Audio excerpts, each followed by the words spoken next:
બનાસકાંઠા જિલ્લાના અમીરગઢ તાલુકાના જુનીરો ગામ નજીક બનાસ નદી પર બાંધવામાં આવેલ ચેકડેમમાં મગર દેખાતા ભયનો માહોલ ફેલાયો હતો।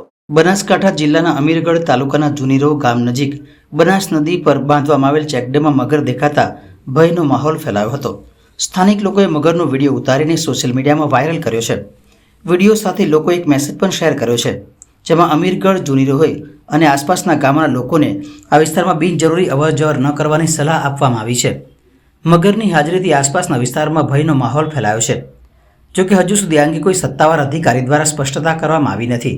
વિડીયો જૂનો છે કે તાજેતરનો તે પણ તપાસનો વિષય છે। સ્થાનિક વહીવટીતંત્ર દ્વારા આ મામલે કોઈ નિવેદન બહાર પાડવામાં આવ્યું નથી। લોકોને સાવચેત રહેવાની અપીલ કરવામાં આવી છે અને વન વિભાગના અધિકારીઓ દ્વારા પરિસ્થિતિની સમીક્ષા કરવામાં આવશે તેવી અપેક્ષા છે।